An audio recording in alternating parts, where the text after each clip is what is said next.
Hello guys, welcome to Pakistani real reaction. तो कैसे हैं आप सब? उम्मीद है आप सब बढ़िया होंगे, मजे में होंगे, खुश होंगे, आबाद होंगे। हमारी दुआ यही है आप हमेशा हंसते रहे और मुस्कुराते रहे। मेरा नाम है मुदस्सिर। नाम मुबश्शिर। सो गाइस, आज की वीडियो काफी ज्यादा कमाल की होने लगी है। 180 देशों से इजराइल के लिए भिड़ा भारत एक की न चलनी थी। तो भाई साहब, 180 देशों से इजराइल अपने यार के लिए भारत भिड़ गया और किसी एक देश की भी उनका नहीं चलने दी। क्या हुआ है? बहुत बड़ी खबर निकल के आ रही है। तो बिना किसी देरी के देखते हैं, काउंट करते हैं 3 2 1 एंड स्टार्ट। कहते संकट समय जो मदद करने दौड़ाए वही सच्चा दोस्त कहलाता है, और वही दोस्ती लंबे समय तक टिकी भी रहती है। एक समय था जब भारत मुसीबत में था तो इजराइल भारत के लिए दौड़ा चला आया था, और आज जब इजराइल मुसीबत में है तो भारत इजराइल के लिए दौड़ा चला आया। यही कारण है कि इतने सालों बाद भी भारत इजराइल की दोस्ती में कभी दरार नहीं आ सकी।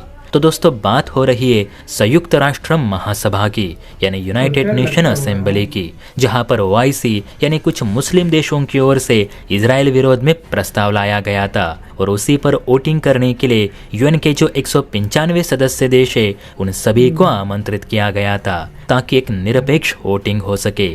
तो आयोजन के मुताबिक ये वोटिंग बुधवार को रखी गई थी, जिसमें कुल 195 सदस्य देशों ने वोटिंग की। अब वोटिंग के रिजल्ट से पहले ये जान लेते हैं कि जिस प्रस्ताव को लेकर ये वोटिंग रखी गई थी उस प्रस्ताव में आखिर लिखा क्या गया था। तो जानकारी के अनुसार कुछ इजराइल विरोधी देशों का कहना है, यानी इन देशों ने यूएनएससी से ये मांग की थी कि इजराइल बिना किसी देरी के और बिना कोई शर्त रखे फिलिस्तीनी क्षेत्र में जो अपना कब्जा बना कर रखा है और वहाँ इजरायली सेना के जरिए जो गैर कानूनी गश्त लगाई जा रही है उसे फौरन हटाए। इसके अलावा गाजा के स्वास्थ्य मंत्रालय ने इजरायली हमलों में मारे गए 35,000 फिलिस्तीनियों का पहचान पत्र भी महासभा में जारी किया। साथ ही इस प्रस्ताव में ये भी लिखा गया है कि इजराइल जानबूझकर हमारे धार्मिक स्थलों यानी मस्जिदों को निशाना बना रहा है, जो कि मानवाधिकारों का उल्लंघन है।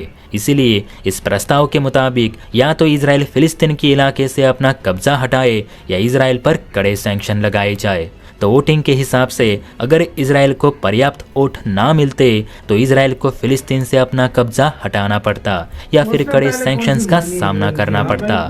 लेकिन यहाँ खेल किसी ने पलटा है तो वो है भारत। आप सभी जानते हैं कि भारत हमेशा से इजराइल फिलिस्तीन वोटिंग से दूर रहा, लेकिन इस बार जब सब देश वोटिंग के लिए उपस्थित रहे तो भारत ने भी इस वोटिंग में हिस्सा लिया। ना सिर्फ हिस्सा लिया तो इजराइल के फेवर में वोटिंग भी की। दरअसल भारत की ओर से वोटिंग से पहले ये कहा गया कि हर देश को अपनी सरहद की सुरक्षा करने का अधिकार है। माना कि गाजा युद्ध थोड़ा जटिल है, लेकिन इस पर किसी एक देश को दोषी ठहराया नहीं जा सकता। अगर हमास के आतंकी इजराइल पे रॉकेट्स की बौछार करेंगे तो जाहिर सी बात है कि अपने बचाव के लिए इजराइल भी पलटवार तो करेगा ही, और अगर इजराइल की जगह भारत होता तो हमारी प्रतिक्रिया भी कुछ ऐसे ही होती। इसीलिए इजराइल के खिलाफ एकाएक ऐसे प्रस्ताव पेश करना सही नहीं। यह मुद्दा वोटिंग से नहीं तो बातचीत से ही सुलझेगा। इसलिए हम इजराइल विरोध में वोट तो नहीं कर सकते। जब भारत की ओर से ऐसी स्पीच देकर वोटिंग की गई तो बाकी यूरोपियन और एशियाई देशों ने भी इजराइल के समर्थन में ही वोटिंग की। तो ऐसे करके 195 में से 180 देश भारत के साथ आए, यानी इजराइल के समर्थन में वोटिंग की। तो बाकी 15 देशों ने इजराइल के खिलाफ वोटिंग की।